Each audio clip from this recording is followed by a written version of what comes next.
하나님 말씀은 요한복음 1장 12절입니다.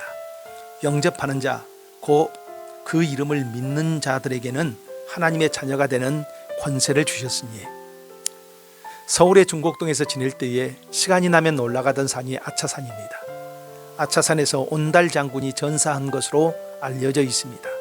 온달 장군은 우리에게 바보 온달 이야기로 유명합니다. 그런 온달을 평강공주가 선택을 하고 부부가 됩니다. 온달이 유명 귀족 계급이 아닌지라 평강은 공을 나와서 살게 됩니다. 그때부터 힘만 세고 우직한 바보 온달을 장군 온달 만들기 프로젝트를 합니다. 그리고 그런 훈련을 잘 받은 온달은 고구려를 위기에서 구하는 큰 공을 세우고 왕으로부터 인정을 받습니다. 바보라 불렸던 온달이 장군 온달로 만들어져가는 그 과정은 어땠을까요? 하나님이 우리를 선택하십니다. 우리로 예수를 믿게 하고 구원이라는 선물을 주십니다. 그리고 그때부터 우리를 다듬어 가십니다. 복음에 합당한 삶을 살게 하고 그리스도의 장성한 분량으로 성장하도록 이끌어 가신다는 것입니다. 물론 우리는 아직 부족합니다. 형편없을 때가 많습니다. 그러나 하나님은 우리를 포기하지 않으시고 우리가 겪는 모든 일을 훈련으로 삼으시면서 우리를 세워가신다는 것입니다. 그러면은 하나님이 가장 먼저 우리를 훈련시키시는 부분이 무엇입니까? 예수를 믿은 우리가 가장 먼저 세워져야 할 부분이 무엇입니까? 그것은 바로 정체성입니다. 요한복음 1장 12절에는 영접하는 자 곧 그 이름을 믿는 자들에게는 하나님의 자녀가 되는 권세를 주셨으니 이렇게 말씀합니다.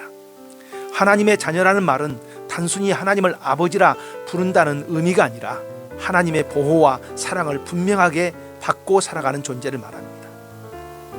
자녀는 아버지 집에 당당히 들어갑니다. 하나님이 집이 있는 천국을 성도들은 담대히 당당히 들어갈 수가 있습니다. 로마서 8장 17절에는 자녀이면 또한 상속자 곧 하나님의 상속자요 이렇게 말씀합니다.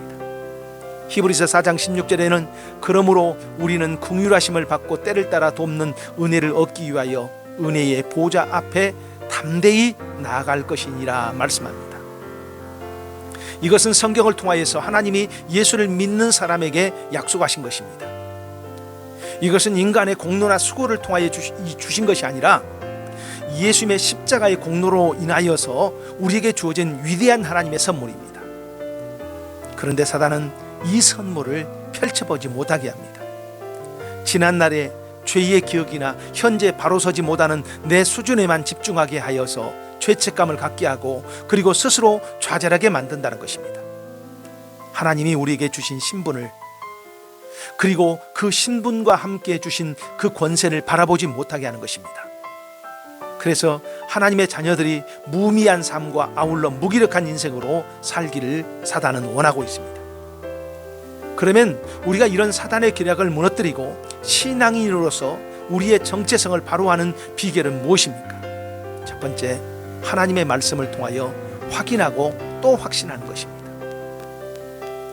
우리가 지칠 때마다 해야 할 일은 자기 연민에 빠지는 것이 아니라 하나님의 말씀을 통하여서 하나님이 나에게 이미 주신 나의 신분을 확신하는 것입니다. 두 번째, 담대하십시오. 이제 하나님의 자녀라면은 이제 하나님의 사랑을 확신한다면은 당당하게 서십시오. 부족해도 괜찮습니다.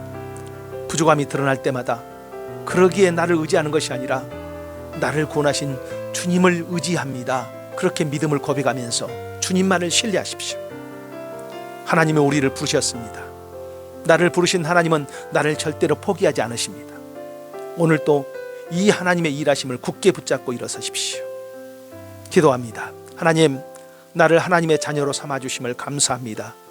이 하나님의 은혜를 굳게 붙잡고 오늘 또 이 세상 속에서 당당히 살아가기를 결심합니다. 어느 곳에 있든지 무슨 일을 하든지 믿음으로 승리하게 하옵소서. 예수님 이름으로 기도합니다. 아멘.